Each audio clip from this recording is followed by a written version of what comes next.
Hello guys, welcome back to my channel. So I'm here for another Pan That Palette update, and thankfully I have a little bit of a better update. Rex just did a little shaky shake. I have a bit of a better update than the last video that I posted, but I want to take a minute and just say thank you to everyone who left such lovely and kind comments on my last Pan That Palette update. I was really going through a rough stretch, both with the apartment and my job, and just it felt like everything was hitting at once, and I felt like a giant failure for not being as far along with my Pan That Palette. But you guys all just made me feel so much better, and I really appreciate each and every one of you. So that being said, I have a little bit of progress to share today, and then I'm gonna talk a little bit about how I think I'm gonna be switching up my strategy. So let's go ahead and run the slideshow of all of my progress up until this point.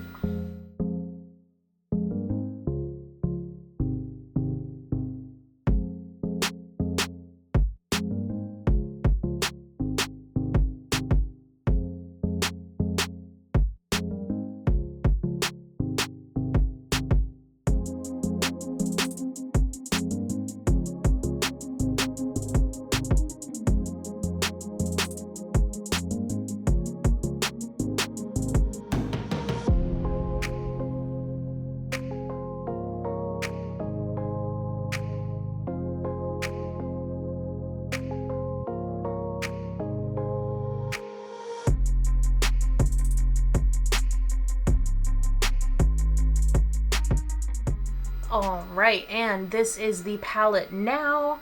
Finally, we hit pan in Nectar, and we hit pan in Bellini.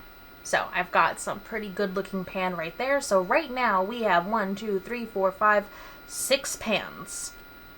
So not too shabby, but definitely not where I was hoping to be at this point in the year. So, Nectar. I basically kept using that same look that I did in the last update video. I'll have that up in the cards, where I used that all over my lid and then went in with, like some of the more warm browns down here to kind of deepen it up and make a really pretty work look. I just did that every day until I hit pan. And then with Bellini, I kind of surprised myself that using that all over my lid and then deepening it out with a little bit of the purples down here made for a very pretty look, which I don't know if I could get away with wearing to work if I went into the office, but working from home it was fine.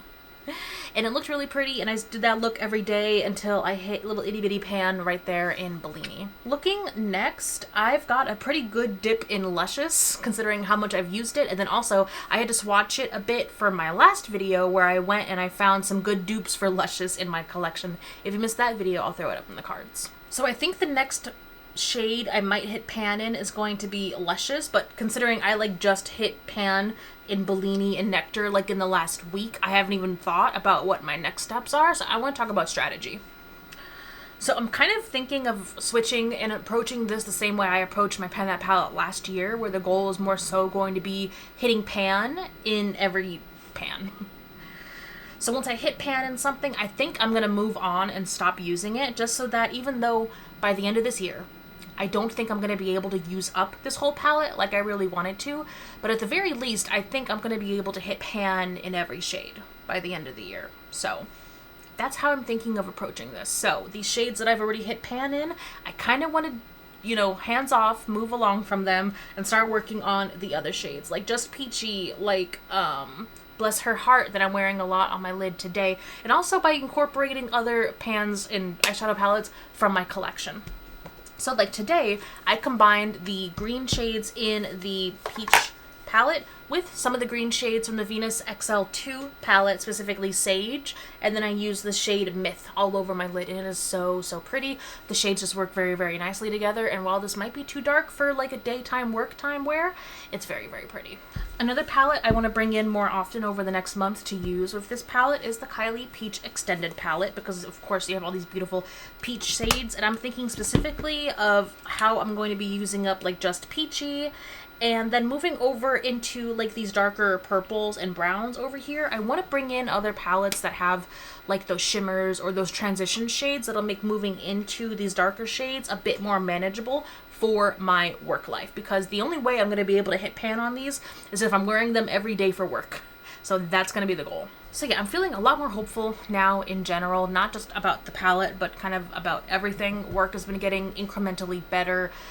We started touring apartments. I've been posting our apartment progress over on the vlog channel. If you didn't know, I've got a vlog channel. I'll have it up in the cards. But I just booked another tour. We're most likely going to be moving in like 2 months, and I cannot wait. So while that'll be more time away from like makeup and everything, I can't wait to get out of this apartment. So things are looking up. We're going to stay positive, and I'm going to do my best to do as much as I can with this palette by the end of this year. Which I just realized how like nervous and exciting it is going to be for the finale, because I'm not going to be in this apartment. I'm not going to even be in this setup when we finish this project. So this year has been a hell of a year, but it's been a hell of a journey. And this palette has been along with me every step of the way. Let me know down below if you're doing a Pan That palette this year and how it's going, and I can't wait to see you in my next video. Bye.